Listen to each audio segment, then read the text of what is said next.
La différence entre l'homme et la femme fait l'objet d'un débat. Selon les théoriciens du gender, ce serait une conséquence de la culture.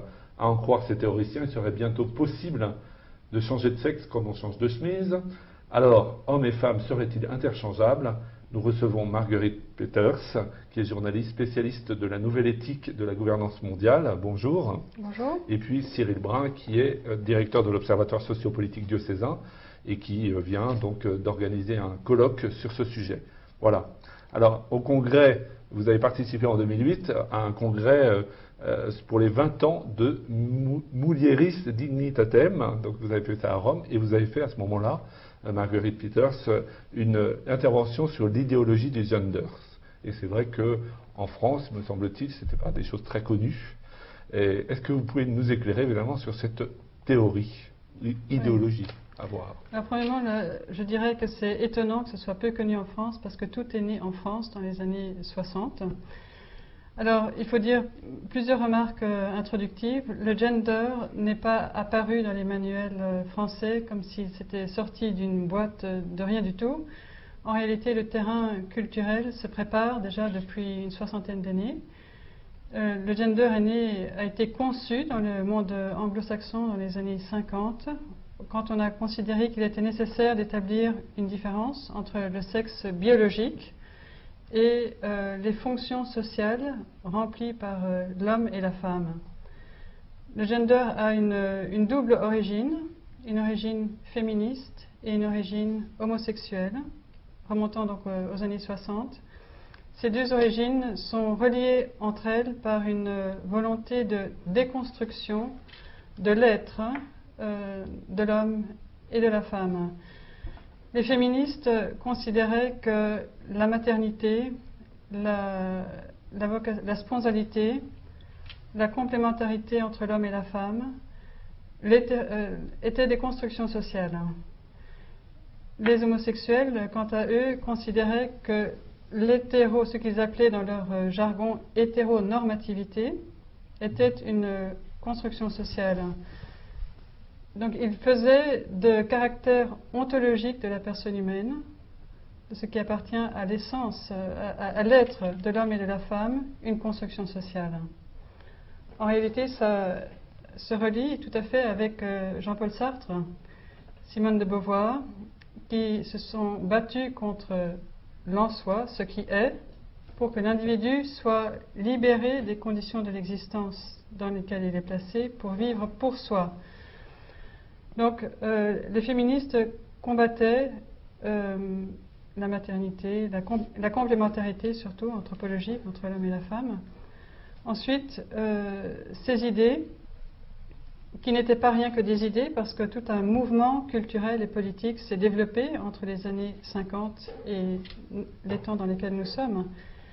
Elles se sont beaucoup développées dans le milieu universitaire français dans les années 60 et américain dans les années 70. Ce sont les fameuses gender studies qui sont nées aux États-Unis dans les années 70. Alors, cette idée donc, a été produite par des intellectuels occidentaux de mouvance postmoderne.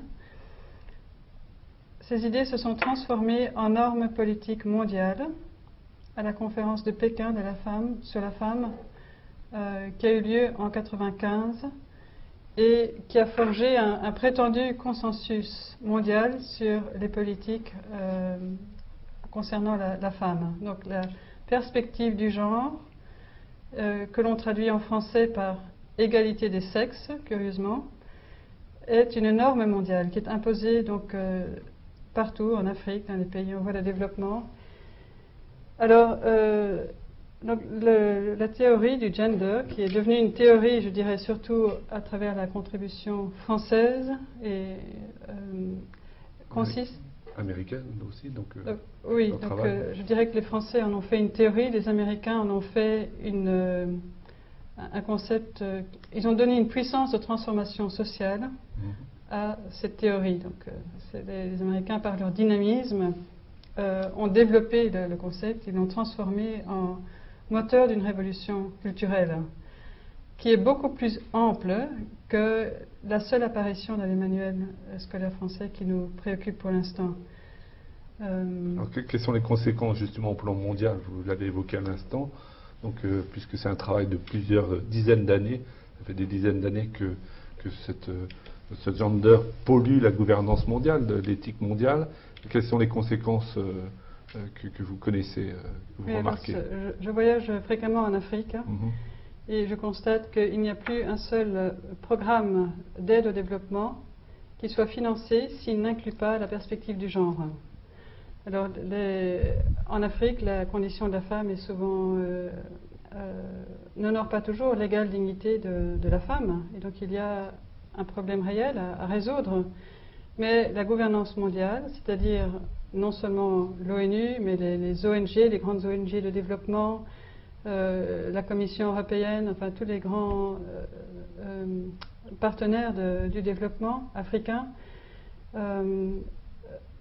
ont fait de l'intégration de la perspective du genre une condition de l'aide au développement. J'ai des témoignages qui abondent en ce sens, et cela révèle le caractère normatif de cette nouvelle éthique et son intolérance aussi, car on n'a jamais autant parlé de la démocratisation de l'Afrique et on ne permet pas aux Africains de s'auto-déterminer, parce qu'on choisit pour eux les normes, les valeurs culturelles et éthiques qu'ils doivent appliquer s'ils veulent se développer. Est-ce qu'il y a un peu des résistances? Il y en a qui essaient de résister à ce genre de choses. Parce que les peuples africains sont aussi très, très religieux. Donc ce genre de choses, ils doivent avoir du mal à l'admettre. Ils ont énormément de mal à l'admettre quand ils sont informés, parce qu'il faut aussi mettre en lumière le caractère manipulateur du langage. Quand on parle d'égalité des sexes, on ne peut comprendre qu'il y a quelque chose qui se cache dans ce concept que si on est informé, que si on est... Or, ceux qui interprètent ce concept, ce sont les experts de la gouvernance mondiale. L'interprétation qui est faite de ce concept est celle des experts de la gouvernance mondiale qui financent les projets. Il y a aussi des mécanismes de contrôle. Une fois qu'on met en œuvre un projet de développement qui intègre cette perspective, on va vérifier si le projet a été développé tel que la gouvernance mondiale l'entend. Si ce n'est pas le cas, on coupe les vivres, oui. On coupe les subventions. Et ça, on observe ça principalement en Afrique ou dans tous les pays en voie de développement? Je connais mieux l'Afrique, donc je peux témoigner de ce que j'ai vu en Afrique. C'est vrai que l'Afrique est peut-être particulièrement vulnérable parce que le processus démocratique n'est pas très solide. Les gouvernants sont plutôt, disons, sont manipulés eux-mêmes par cette gouvernance mondiale ou achetés par cette gouvernance mondiale.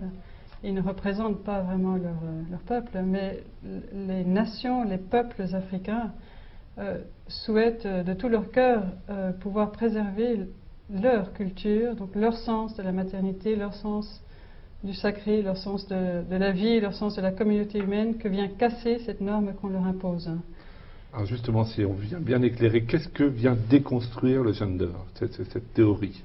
Qu'est-ce qu'elle vient déconstruire par rapport à la vie actuelle, enfin, qu'ont ces pays et quel est le risque aussi pour nos sociétés occidentales?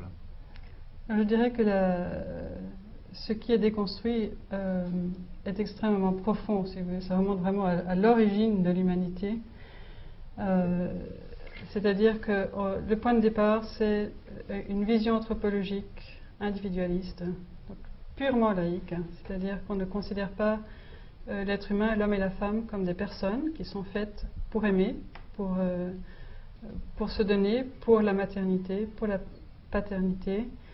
Et donc premièrement, on impose à des cultures non occidentales une vision de la laïcité qui est purement occidentale, et qui opère cette brisure qui n'existe pas chez eux, donc entre ce qui est du domaine laïque et du domaine sacré. C'est une imposition déjà, première imposition. On vient donc séculariser leur culture qui est ouverte à la transcendance.